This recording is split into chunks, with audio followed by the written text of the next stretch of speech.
बिस्मिल्लाहिर्रहमानिर्रहीम। अस्सलाम वालेकुम व्यूअर्स, मैं उम्मीद करती हूँ कि आप सब लोग खैरियत के साथ होंगे। खुदा आपको खुश रखे, आबाद रखे और ढेरों खुशियाँ अता फरमाए। आज अपने इस प्रोग्राम में हम चने के दाल के कोफ्तों की रेसिपी बनाएंगे। मैं उम्मीद करती हूँ कि मेरी आज की ये रेसिपी आपको बहुत पसंद आएगी। बहुत ही इजी तरीके और सिंपल चीज़ों के साथ आज हम ये रेसिपी बनाएंगे, लेकिन टेस्ट में ये इतने मज़े के बनेंगे कि कीमे के कोफ्तों को भी ये पीछे छोड़ देंगे। अगर आपको भी मेरी आज की ये रेसिपी पसंद आए तो कमेंट सेक्शन में अपनी राय के बारे में मुझे ज़रूर बताइएगा कि आपको मेरी आज की ये रेसिपी कैसी लगी। इसी के साथ ही अब हम चलते हैं अपनी आज की रेसिपी की तरफ। बिस्मिल्लाहिर्रहमानिर्रहीम। आज हम बनाने जा रहे हैं बहुत ही मज़ेदार चना दाल के कोफ्ते। चना दाल के कोफ्ते बनाने के लिए हमें जिन जिन चीज़ों की ज़रूरत है, चने की दाल ली है हमने 1 पाव। इसको हमने 5 से 6 घंटे के लिए पानी में भिगो के रख दिया था। साथ ही हमने एक प्याज लेनी है बड़े साइज़ की। इसको हमने इस तरीके के साथ काट लिया है। ये प्याज हमने अपने कोफ्तों की ग्रेवी बनाने के लिए यूज़ करनी है। इसके साथ ही हमने एक स्मॉल साइज़ की प्याज ली है। इसको हमने बहुत ही बारीक बारीक सा काट लिया है। ये प्याज हमने अपने कोफ्ते में डालने के लिए यूज़ करनी है। अदरक और लहसुन का पेस्ट हमने लिया है 1.5 चम्मच। टमाटर हमने ली है एक मीडियम साइज़ की। इसको हमने इस तरीके के साथ काट लिया है। और साथ ही हरी मिर्च हमने ली है 5 से 6 अदद। इसको भी हमने बहुत ही बारीक बारीक काट लिया है। हरा धनिया हमने लिया है 2 टेबल स्पून। इसको भी हमने बहुत ही बारीक बारीक काट लिया है। पिसे मसालों में हमें जिन मसालों की ज़रूरत है, इसमें हमें चाहिए नमक 1 टेबल स्पून, या आप हस्बे ज़रूरत भी यूज़ कर सकते हैं। रेड मिर्च पाउडर हमें चाहिए 1 टेबल स्पून। कुटी हुई लाल मिर्च 1/2 टेबल स्पून। पिसा धनिया हमें चाहिए 1 टेबल स्पून। रोस्ट किया हुआ पिसा हुआ ज़ीरा हमें चाहिए 1/2 टेबल स्पून। ऊपर वाले मसाले हमने कोफ्ता बनाने में यूज़ करने हैं और नीचे वाले मसाले हमने ग्रेवी बनाने में यूज़ करने हैं। ग्रेवी बनाने के लिए हमें नमक चाहिए 1 टेबल स्पून, या आप अपने टेस्ट के मुताबिक भी यूज़ कर सकते हैं। रेड मिर्च पाउडर हमें चाहिए 1 टेबल स्पून। हल्दी हमें चाहिए 1/2 टेबल स्पून। पिसा धनिया हमें चाहिए 1 टेबल स्पून। रोस्ट किया हुआ पिसा हुआ ज़ीरा हमें चाहिए 1/2 टेबल स्पून। साथ ही ब्लैक पेपर हमें चाहिए 1/2 टेबल स्पून। सबसे पहले हमने अपनी चने की दाल के पानी को अच्छे तरीके के साथ निकाल लेना है। इसके बाद हमने एक दोरी लेनी है और इसमें थोड़ी थोड़ी करके अपने चने की दाल को पीस लेना है। आपने इस चीज़ का ख़ास ख्याल रखना है कि आपने दोरी और डंडे की मदद से ही अपनी चने की दाल को पीसना है।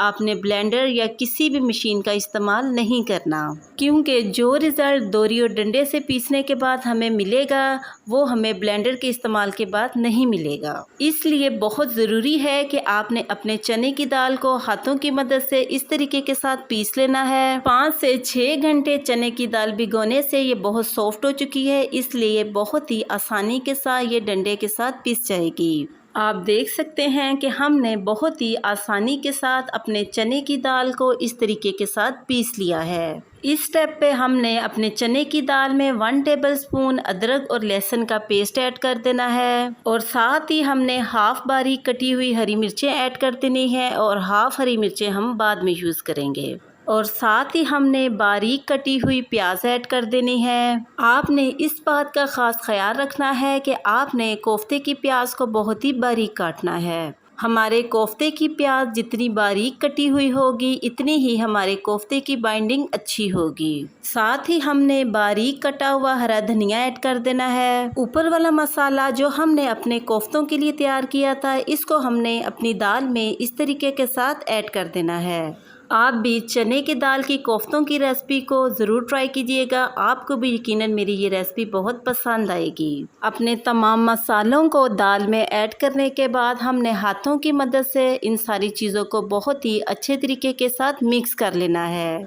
आप देख सकते हैं कि हमने अपने तमाम मसालों को हाथों की मदद से दाल में अच्छे तरीके के साथ मिक्स कर लिया है। अपने हाथों पर हमने इस तरीके के साथ ऑयल लगा लेना है, और थोड़ा सा मसाला लेकर हमने इस तरीके के साथ अपना कोफ्ता बनाना है। अपने दोनों हाथों की सपोर्ट से हमने अपने कोफ्ते को इस तरीके के साथ गोल करते जाना है। ये बहुत ही आसानी के साथ गोल हो जाएगा। आप देख सकते हैं कि हमारा माशाल्लाह से कितना अच्छा सा कोफ्ता रेडी हो चुका है। इसी तरीके के साथ हमने थोड़ा सा मसाला और लेना है और अपना कोफ्ता तैयार करना है। अपने दोनों हाथों की सपोर्ट से हमने इस तरीके के साथ अपने कोफ्ते को गोल करते जाना है और अपना कोफ्ता तैयार कर लेना है। मेरे इस तरीके को फॉलो करते हुए बहुत ही आसानी के साथ हमारा कोफ्ता गोल होता जाएगा। इसी तरीके को फॉलो करते हुए हमने अपनी तमाम चने की दाल के कोफ्ते तैयार कर लिए हैं। इस स्टेप पर हमने एक पैन लेना है और इसमें एक छोटी प्याली कुकिंग ऑयल ऐड करना है। जैसे ही हमारा कुकिंग ऑयल अच्छे तरीके के साथ गर्म हो जाए, इसमें हमने एक एक करके इस तरीके के साथ अपने तमाम कोफ्ते ऐड कर देने हैं। हमने अपने तमाम कोफ्ते ऑयल में ऐड कर दिए हैं। अपने चूल्हे की फ्लेम को हमने बहुत ही स्लो रखना है और स्लो फ्लेम पर ही हमने अपने कोफ्तों को फ्राई करना है। जैसे ही हमारा कोफ्ता एक तरफ से फ्राई हो जाए तो हमने चम्मच की मदद से इसकी साइड चेंज कर देनी है। तकरीबन 4 से 5 मिनट में हमारा कोफ्ता एक तरफ से स्लो फ्लेम पे अच्छे तरीके के साथ फ्राई हो जाएगा। इसी तरीक़ों को फॉलो करते हुए हमने अपने कोफ्ते को दूसरी तरफ से फ्राई कर लेना है। अपने तमाम कोफ्तों की साइड को हमने चेंज कर दिया है और 4 से 5 मिनट तक इसको स्लो फ्लेम पे हमने अच्छे तरीके के साथ फ्राई कर लेना है। हमारे कोफ्ते दोनों तरफ से बहुत ही अच्छे तरीके के साथ फ्राई हो चुके हैं। अब हमने इनको एक चम्मच की मदद से एक प्लेट में निकाल लेना है। माशाल्लाह से बहुत ही ज़बरदस्त से चने की दाल के ये कोफ्ते बनकर रेडी हो चुके हैं। इस स्टेप पर हमारे कोफ्ते थोड़े से हार्ड हैं और इनका कलर थोड़ा सा डार्क है, लेकिन आपने इस चीज़ की बिल्कुल टेंशन नहीं लेनी। जैसे ही हम अपने कोफ्तों को ग्रेवी में ऐड करेंगे तो हमारे कोफ्तों का कलर बहुत ही लाइट हो जाएगा और हमारे कोफ्ते बहुत ही सॉफ्ट हो जाएंगे। सबसे पहले हमने एक पैन लेना है और इसमें हाफ प्याली हमने कुकिंग ऑयल ऐड करना है और साथ ही हमने इसमें बारीक कटी हुई प्याज ऐड कर देनी है। अपने प्याज़ों को हमने लाइट सा ब्राउन कर लेना है। जैसे ही हमारे प्याज लाइट ब्राउन हो जाएं तो हमने इसमें हाफ टेबल स्पून अदरक और लहसुन का पेस्ट ऐड कर देना है। अपनी अदरक और लहसुन के पेस्ट को ऐड करने के बाद हमने इसको अपने प्याज़ों के साथ फ्राई कर लेना है ताकि हमारी अदरक और लहसुन का कच्चापन ख़त्म हो जाए। और साथ ही हमने इसमें टमाटर ऐड कर देना है। चम्मच की मदद से इसको अपने मसाले में हमने अच्छे तरीके के साथ मिक्स कर लेना है।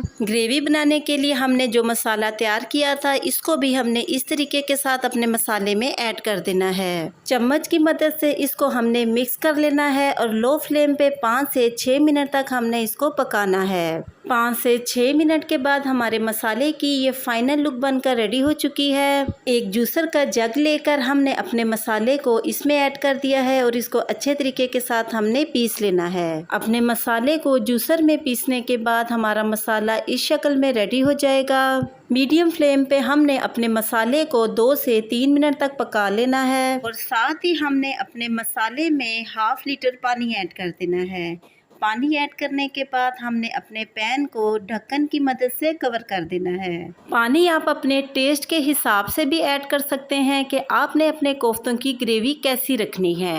पैन को ढक्कन की मदद से कवर करने के बाद हमने इसको अच्छे तरीके के साथ बॉईल करना है। आप देख सकते हैं कि हमारे पानी में बॉईल आना शुरू हो चुके हैं।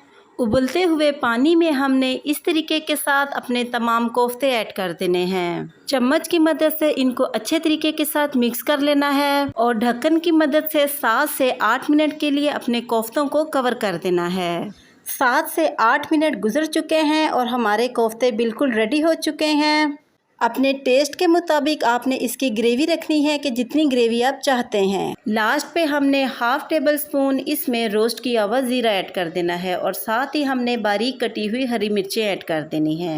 माशाल्लाह से हमारे बहुत ही ज़बरदस्त चना दाल के कोफ्ते बनकर रेडी हो चुके हैं। आप भी इनको ज़रूर ट्राई कीजिएगा। इस स्टेप पर हमने चूल्हे की फ्लेम को ऑफ कर देना है। अगर आपको भी मेरी चने की दाल की कोफ्तों की ये रेसिपी पसंद आए तो कमेंट सेक्शन में अपनी राय के बारे बारे में मुझे ज़रूर बताइएगा कि आपको मेरी आज की चने के दाल के कोफ्तों की ये रेसिपी कैसी लगी। इसके साथ ही मेरे चैनल को सब्सक्राइब करना और बेल आइकन के बटन को प्रेस करना मत भूलिएगा। इससे मेरी न्यू आने वाली हर वीडियो का नोटिफिकेशन आपको आसानी मिलता रहेगा। मैं अब आपसे दोबारा मिलूँगी नेक्स्ट प्रोग्राम में एक नई रेसिपी के साथ। तब तक के लिए अपना बहुत ही ख्याल रखिएगा और मुझे अपनी दुआओं में ज़रूर याद रखिएगा। मैं अब आपसे इजाज़त चाहती हूँ। अल्लाह हाफिज़।